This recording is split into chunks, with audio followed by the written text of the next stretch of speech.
Assalamualaikum warahmatullahi wabarakatuh. Alhamdulillahirabbil alamin, wassalatu wassalamu ala asrofil anbiya'i wal mursalin wa ala alihi wa ashabihi rasulillahi ajma'in. Amma ba'du. Pertama dan utama sekali, marilah kita panjatkan puji dan syukur kita atas kehadiran Allah Subhanahu wa taala yang telah melimpahkan rahmat dan karunia-Nya kepada kita semua sehingga kita dapat hadir di meeting Zoom pada kali ini. Salawat dan salam tujuan kita yakni Nabi Muhammad Sallallahu Alaihi Wasallam. Allahumma sholli ala Sayyidina Muhammad wa ala ali Sayyidina Muhammad. Yang saya hormati, yang sama-sama kita hormati, Ibu Monika Tiara, SPD MPD selaku dosen pengampu pendidikan Pancasila, serta yang saya banggakan teman-teman kelompok 1 seksi 787. Baiklah, sebelum kita memulai diskusi tentang sejarah lahirnya Pancasila dan dinamika kehidupan berbangsa dan bernegara, saya Dwi Aryani, NIM 2112938, akan memperkenalkan anggota kelompok saya. Pertama, Ahmad Nurdin Fadilah, 2 Dwi Aryani selaku moderator, 3 M. Afriyasyah, keempat Muhammad Adib, kelima Nabila Amalia Askia, keenam Nadia Meisya Putri, ketujuh Nafita M. Tah Putri JK, kedelapan Ramadan Safitri Aswal, dan 9 Rivaldi. Baiklah, materi pertama tentang sejarah lahirnya Pancasila yang akan dijelaskan oleh Muhammad Afriyansyah. Kepada Muhammad Afriyansyah dipersilakan.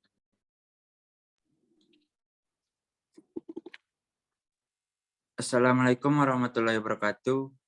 Saya Mafriansa akan menjelaskan materi pertama.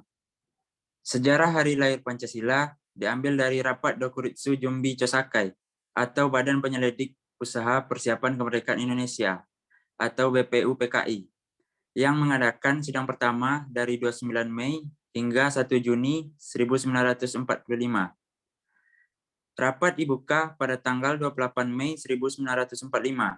Dan pembahasan dimulai keesokan harinya, yaitu tanggal 29 Mei 1945 dengan tema dasar negara. Rapat pertama diadakan di Gedung Chow Sang In di Jalan Pejambon, 6 Jakarta, yang kini dikenal dengan sebutan Gedung Pancasila. Pada zaman Belanda, gedung tersebut merupakan Gedung Volksraad atau Perwakilan Rakyat.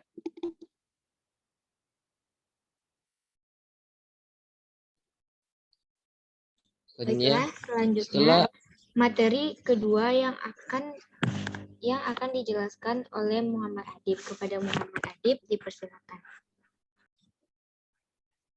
Setelah beberapa hari tidak mendapat titik terang, pada 1 Juni 1945, Soekarno mendapatkan giliran untuk menyampaikan gagasannya tentang dasar negara Indonesia merdeka yang dinamakan Pancasila. Pidato yang tidak dipersiapkan secara tertulis tersebut dahulu itu diterima secara aklamasi oleh segenap anggota BPUPKI. Selanjutnya BPUPKI membentuk panitia kecil untuk merumuskan dan menyusun undang-undang dasar dengan berpedoman pada pidato Bung Karno tersebut. Lalu dibentuklah panitia 9 terdiri dari Soekarno, Muhammad Hatta, R.A.A. Maramis, Abi Kosno Tjukrojoso, Abdul Kahar Muzakir, Agus Salim, Ahmad Subarjo, Wahid Hasjim, dan Muhammad Yamin yang ditugaskan untuk merumuskan kembali Pancasila sebagai dasar negara berdasar pidato yang diucapkan Soekarno pada 1 Juni 1945 dan menjadikan dokumen tersebut sebagai teks untuk proklamasikan kemerdekaan Indonesia.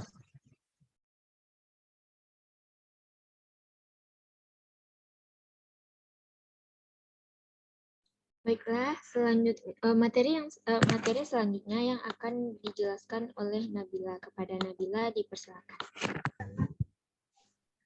Baiklah, saya akan menjelaskan materi selanjutnya. Setelah melalui proses persidangan dan lobby-lobby, akhirnya rumusan Pancasila hasil penggalian Soekarno tersebut berhasil dirumuskan untuk dicantumkan dalam Mukadimah Undang-Undang Dasar 1945. Kemudian disahkan dan dinyatakan sebagai dasar negara Indonesia Merdeka pada tanggal 18 Agustus 1945 oleh BPUPKI.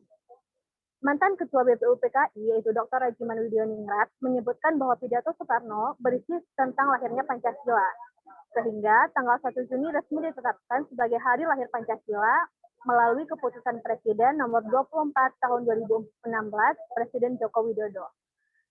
Presiden Joko Widodo menyampaikan keputusan ini melalui pidato pada peringatan pidato Bung Karno, yaitu pada tanggal 1 Juni 1945 di Gedung Merdeka, Bandung, pada tanggal 1 Juni 2016.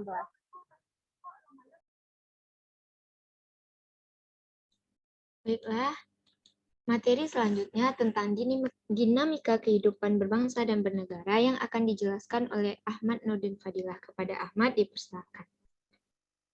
Baiklah, dinamika kehidupan berbangsa dan bernegara. Dalam konsep NKRI adalah kesepakatan untuk tetap mempertahankan bentuk negara kesatuan, didasari pertimbangan bahwa negara kesatuan adalah bentuk yang ditetapkan sejak awal berdirinya negara Indonesia dan dipandang paling tepat untuk mewadahi ide persatuan sebuah bangsa yang majemuk. Baiklah, materi selanjutnya yang akan dijelaskan oleh Navita Emtah Putri JK. Kepada Navita dipersilakan. Baiklah, kehidupan bernegara adalah cara hidup tentang kesadaran setiap warga negara. Dalam suatu negara terdapat batang tubuh memuat tentang HAM, kebebasan pendidikan, asas, tujuan dasar negara, bentuk pemerintah, sistem politik, keuangan, hukum, dan ketatanegaraan lainnya. Dinamika kehidupan berbangsa dan bernegara menurut konsep NKRI sebagai negara kesatuan yakni mengalami banyak rintangan, yaitu salah satunya rintangan terbesar yakni beragaman, keanekaragaman, dan banyaknya suku di Indonesia. Namun semakin diminimalisir dengan adanya suatu wadah atau organisasi bagi semua lapisan massa. Baiklah, kita masih membahas tentang dinamika kehidupan berbangsa dan bernegara lebih jelas yang akan dijelaskan oleh Ramadan Safitri Aswal. Kepada Ramadan Safitri Aswal dipersilakan. Baiklah, saya akan melanjutkan materi sebelumnya. Pancasila adalah dasar negara bangsa Indonesia yang artinya setiap nilai yang terkandung di dalamnya menjadi acuan atau landasan bagi bangsa Indonesia dalam bertindak dan berpikir. Pancasila sebagai dasar negara menjadi rambu-rambu dalam berperilaku termasuk dalam kehidupan bermasyarakat.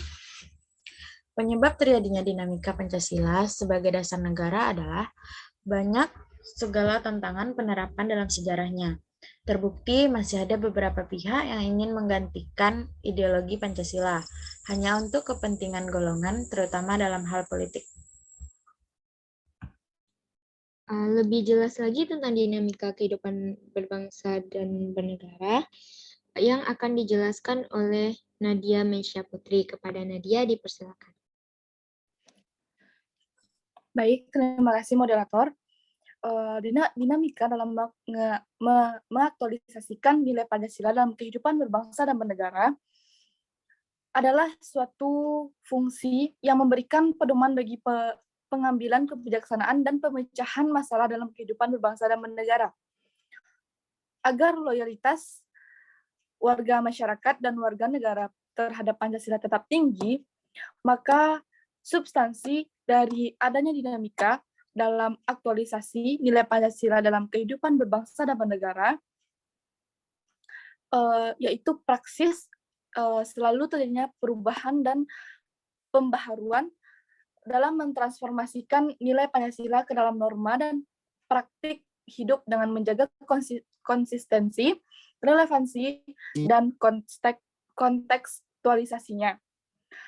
Perubahan dan pembaharuan yang berkesinambungan tersebut terjadi apabila dinamika internal tersebut dan penerapan terhadap nilai-nilai yang asing untuk pengembangan dan dan ideologi Pancasila, maupun mengaktualisasikannya. Nilai Pancasila adalah terjaganya akseptabilitas dan kredibilitas Pancasila dan warga negara Indonesia. Sekian, saya kembalikan kepada moderator. Baiklah, materi yang terakhir yang akan dijelaskan oleh Rivaldi. Kepada Rivaldi dipersilakan. Berikut adalah 5 contoh penerapan Pancasila sebagai dasar negara Indonesia dalam kehidupan sehari-hari. Sila pertama, yaitu beribadah sesuai keyakinan diri, tidak memaksakan agama sendiri pada agama orang lain. Sila kedua, tidak merendahkan martabat orang lain, berlaku penuh kasih sayang kepada sesama. Sila ketiga, cinta produk Indonesia, rela berkorban bagi bangsa. Sila keempat, mengutamakan musyawarah dalam pengambilan keputusan juga ketika menyelesaikan konflik. Sila kelima, berlaku adil, tidak pilih kasih, tidak diskriminatif. Saya kembalikan kepada moderator.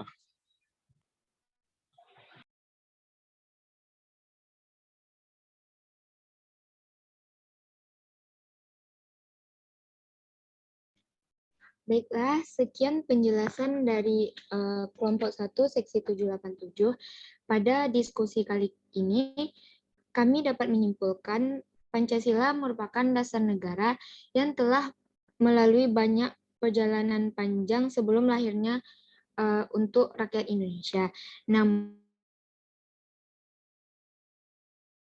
nilai yang terkandung di dalamnya telah ada dalam jiwa rakyat Indonesia sejak zaman dahulu. Dalam proses perumusannya, banyak nilai moral yang dapat kita petik. Di antaranya ialah sikap mengutamakan kepentingan bersama, bangsa dan negara di atas kepentingan pribadi, maupun menghargai dan menerima apa yang telah diputuskan bersama. Tidak hanya itu, Pancasila sebagai dasar negara memiliki arti bahwa Pancasila menjadi sumber nilai, norma, dan kaidah bagi segala peraturan hukum dan perundang-undangan yang dapat dibuat dan berlaku di Indonesia, baik yang tertulis maupun tidak tertulis. Dan Pancasila ini sangat mencerminkan kehidupan bangsa Indonesia. Dan kita juga dapat meneladani nilai persatuan, kebersamaan, dan menghargai orang lain dalam kehidupan kita sehari-hari. Selain itu, dari peristiwa perumusan ini, kita juga bisa mempelajari bagaimana memberi kesempatan orang lain untuk berpendapat, menghargai hak orang lain, tidak memaksakan kehendak pada orang lain, pantang menyerah dalam memperjuangkan kemerdekaan Indonesia, rela berkorban, lapang dada serta rasa tanggung jawab. Semua nilai moral yang kita dapatkan dari proses perumusan Pancasila ini dapat dijadikan acuan dan teladan bagi kehidupan kita sehari-hari. Saya sebagai moderator mohon undur diri. Jika ada banyak kesalahan mohon dimaafkan.